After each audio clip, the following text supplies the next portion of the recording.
नमस्कार मित्रों, आप सभी का आर के संस्कृत स्टडी में हार्दिक स्वागत अभिनंदन है। हम लोग वाचन कर रहे हैं किरात अर्जुनीयम, महाकवि भारवी द्वारा विरचित किरात बृहत्त्रयी का लघुत्तम महाकाव्य। इसमें कुल 18 सर्ग हैं और हम लोग प्रथम सर्ग का वाचन करेंगे जो टीजीटी पीजीटी परीक्षाओं के लिए उपयोगी होते हैं। तो उसमें हमने प्रथम सर्ग में जो प्रथम सर्ग उपयोगी होता है तो हम प्रथम सर्ग के आज चौथे श्लोक का वाचन करेंगे। पिछले श्लोक में हमने देखा कि युधिष्ठिर के पास वह वनेचर आया और आकर जब महाराज अपने दुश्मनों के अर्थात शत्रु मतलब दुर्योधन, तो दुर्योधन के राज का वृत्तांत सुनने के लिए उतावले थे कि वहां पे कैसे उसकी राजलक्ष्मी इत्यादि कैसे चल रही है, प्रजा के प्रति उसका प्रेम स्नेह कैसा है, यह सब जिस वनेचर को नियुक्त किए थे इस जानकारी को इकट्ठा करने के लिए उस इच्छुक राजा को वह वनेचर द्वैत वन में जहाँ वह लोग उस समय निवास कर रहे थे तो द्वैत वन में वह वनेचर बुलाता है और बुलाकर उनके बारे में बताता है, यानी दुर्योधन के राज्य के वृत्तांत को सुनाने वाला था। अब प्रस्तुत श्लोक में जो श्लोक नंबर 4 है, इसमें पहले ही यह बता दिया गया था कि कम शब्दों में अधिक अर्थ प्रकट करने वाले महाकवि भारवी की रचना वह जो वनेचर है, वनेचर सब गुणों से संपन्न है, इसीलिए अभी तक वह महाराज अर्थात युधिष्ठिर से विनय याचना कर रहा है, निवेदन कर रहा है। तो इस श्लोक में वह निवेदन किया और बहुत अच्छी भूमिका बना रहा है। और भूमिका बनाते हुए वह बताया कि अपने जो राजा होते हैं तो राजा के जो अनुचर होते हैं, जो सेवक होते हैं, तो सेवकों के कर्तव्य के प्रति वह वनेचर बोला कि सेवकों को या तो अनुचरों को कभी भी अपने स्वामी को धोखा नहीं देना चाहिए, धोखा नहीं देना चाहिए, क्योंकि जो गुप्तचर होते हैं तो गुप्तचरों के नेत्रों के माध्यम से ही राजा उस भेजा जहाँ जाता है तो दूसरे राज्य के वृत्तांतों को देखता या जानता। गुप्तचर जो ईमानदार होगा तो गुप्तचर जैसे बताएगा कि उस राज्य की ऐसी स्थिति है, उस पर वह राजा शत्रु के प्रति चढ़ाई करेगा या दूसरे साम्राज्य के प्रति वह जो देखेगा सुनेगा तो गुप्तचर के कहने के अनुसार ही उस पर चलना है। तो इस कार्य में नियुक्त किए गए किसी सेवक या अनुचर को कभी भी अपने स्वामी के प्रति या अपने स्वामी को ठगना या धोखा नहीं देना चाहिए। यही बता रहा है इस श्लोक में कि उसमें सेवक जो है अपने मालिक को धोखा न दे। यह बताते हुए अनुनय विनय करते हुए वनेचर महाराज से कहना प्रारंभ करेगा। और इसमें यह भी बताया कि हितम मनोहारी च दुर्लभम वच, अर्थात जो हितकर हो, आपके प्रति अगर कोई हितकर हो और मधुकर हो, अर्थात अच्छी हित के लिए अच्छी बात हो और वह आपको सुनने भी प्रिय लगे, तो ऐसे दोनों वचन बहुत दुर्लभ होते हैं। और मेरा क्या, मैं तो एक तुच्छ प्राणी अर्थात वनेचर हूँ। तो आइए वसंत छंद में हम वाचन करते हैं महाकवि भारवी पढ़ित किरात अर्जुनीयम के चौथे श्लोक। क्रियासु युक्ते निरपचाचसुषो, क्रियासु युक्ते निरपचाचसुषो, न वंचनीया परभो अनुजीवी, न वंचनीया परभो अनुजीवी, अतो अहर्षि संतुम साधु साधुवा, अतो अहर्षि संतुम साधु साधुवा, हितं मनोहारि च दुर्लभं वच, हितं मनोहारि च दुर्लभं वच। क्रियासु युक्ते, क्रिया मतलब कार्य में, निरप और निरप अर्थात यहाँ पे संबोधन करके वह बोल रहा है वनेचर महाराज युधिष्ठिर से कि हे राजन, निरप माने राजन, हे राजन, क्रियासु युक्ते, कार्य में युक्ति माने नियुक्त किया गया, क्रियासु युक्ते कार्य में नियुक्त किए गए, अनुजीवी भी जो अनुचर होते हैं, जो सेवक होते हैं, उनके द्वारा, तो क्रियासु युक्ते, और युक्ते में तृतीयांत है तो के युक्त नियुक्त के द्वारा जो नियुक्त किए गए हैं, तो क्रियासु युक्ते अनुजीवी भी, अनुजीवी भी यानी सेवकों के द्वारा, इसमें भी तृतीय विभक्ति, सेवकों के द्वारा।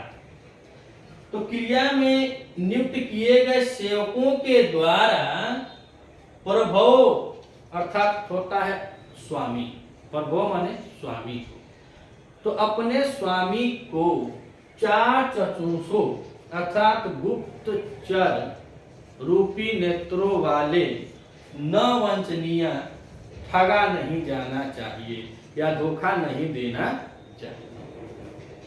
वनेचर कहा कि हे राजन, जो कार्य में नियुक्त किए गए जो हम सेवक गण हैं, जो गुप्तचर हैं, हम लोगों के द्वारा अपने राजा को कभी धोखा नहीं देना चाहिए।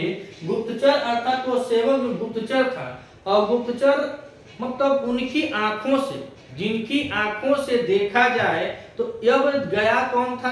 गुप्तचर रूपी वह वनेचर, और वनेचर कौन था? महाराज युधिष्ठिर का सेवक था, और गुप्तचर बन के कहाँ गया? हस्तिनापुर, और हस्तिनापुर में किसके राज के वृत्तांत को जानकर, देखकर, समझकर विधि पूर्वक लौटा है कौन? वह ब्रह्मचारी वर्णलिंगी वेशधारी वनेचर, वह लौट के आया, तब वह अमने विनय करते हुए कह रहा है कि हे महाराज, जब कार्य में, किसी कार्य में नियुक्त किए जाने पे हम सेवकों को, अगर अपने स्वामी को, जो गुप्तचर होते हैं, तो हमारे ही आंखों से स्वामी देखता है। मैं जो कहूंगा वही आप मानेंगे। मैं कहूंगा कि दुर्योधन मालामाल है तो आप मालामाल मानेंगे, अगर मैं कह दिया दुर्योधन कंगाल है तो कंगाल मानेंगे। तो मेरे ही कहने या मेरे द्वारा बताए जाने पर ही आप उसके राज्य के विनाश या प्रगति जो भी होगा उसके बारे में मैं आपको बताऊंगा, तभी आप समझ पाएंगे या तभी आप जानेंगे। तो इसीलिए जो सत्य है उसके लिए कभी भी सेवकों को अपने मालिक को धोखा नहीं देना चाहिए, अपने मालिक को कभी धोखा नहीं देना चाहिए। तो वही ऊपर के दो लाइनों में बता रहे हैं कि क्रियासु युक्ते निपचाचसुसो, हे राजन, क्रिया में यानी कार्य में, अयुक्त माने नियुक्त किए गए, अनुजीवियों यानी सेवकों के द्वारा, सेवकों के द्वारा, चाचसुसो अर्थात गुप्त रूपी, गुप्तचर रूपी नेत्रों वाले, न वंचनीय प्रभो, अपने स्वामी को नहीं ठगना चाहिए।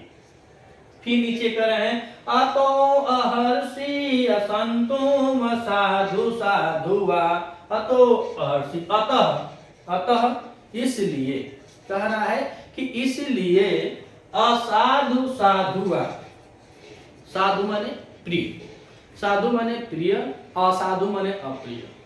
अब जो गुप्तचर है, वनेचर है, वह जो पूरे वृत्तांत को जानकर आया है तो कुछ ऐसी बातें जरूर कहेगा जो महाराज को प्रिय लगेगी, और कुछ ऐसी बातों को भी कहेगा क्योंकि निष्ठा के साथ कह रहा है, सत्यता के साथ कह रहा है। तो जो सत्य वचन होते हैं वो थोड़ा कड़वे लगते हैं, तो कह रहा है कि मैं कुछ ऐसी बातों को कहूंगा जो आपको प्रिय लगेंगी, और कुछ ऐसी बातों को भी कहूंगा जो अप्रिय लगेंगी।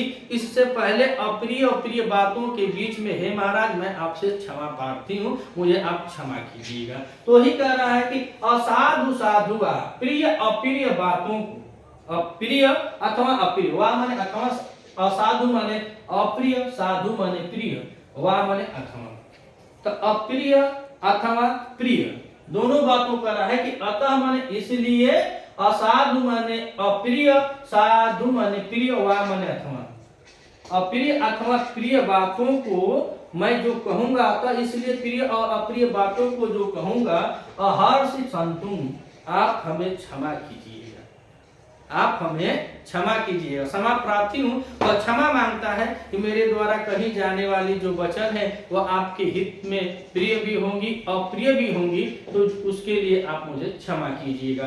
कह रहा है कि नीचे, हितम मनोहारि च दुर्लभम वचः, क्योंकि, अब बता रहे क्योंकि, इसलिए क्षमा क्यों मांग रहा है? इसलिए कि हितम मनोहारी, जो हित के योग्य होते हैं वैसे वचन जो मधुर भी हो, देखिए ना, मनोहारी, जो मधुर भी हो और हित के योग्य भी हो। तो दुर्लभम वचन, ऐसे वचन बड़ी मुश्किल से यानी दुर्लभ वचन होते हैं, ऐसे वचन बहुत कम सुनने को मिलते हैं। तो यह किरात अर्जुनियम की बहुत महत्वपूर्ण सूक्ति है और इस सूक्ति में, किसी भी सूक्ति में अर्थालंतरास अलंकार होता है। तो हितम मनोहारी च दुर्लभम, यह सूक्ति बहुत इसकी फेमस है। तो हितकर और मनोहर, जो अच्छा लगे सुनने में भी और हित के भी हो, अपने हित में जो बात हो और सुनने में भी अच्छा लगे, ऐसी बात बहुत दुर्लभ होती है। अब हम लोग छोटे छोटे थे, जब पढ़ने के लिए कोई हमारे गुरुजन थे या माता पिता जब छोटे छोटे थे तो लोग मार कर, डांट कर जब भेजते थे, उस समय हमको उनकी डांट और मार बहुत अच्छी नहीं लगती थी। बहुत, अरे मार दिया, डांट दिया, इससे जो भूमिका बनाते हैं बच्चे, आज भी बनाते होंगे। तो छोटे छोटे बच्चे थे तो हमको जानकर तो हम लोग भूमिका बनाते हैं। अगर वही के ऊपर, अरे बाबू आज नहीं जाना है, आज हम वह करेंगे, तो आप हम एक दिन 2 दिन के लिए तो वह हितकर नहीं होगा। अगर आप कहीं जाए, कोई आपको मिठाई खिला दिया तो आपके लिए हितकर नहीं है। यह प्रिय तो जरूर है कि हाँ मिठाई मिल गया, खाना मिल गया, जो भी है मिल गया, लेकिन हितकर नहीं है।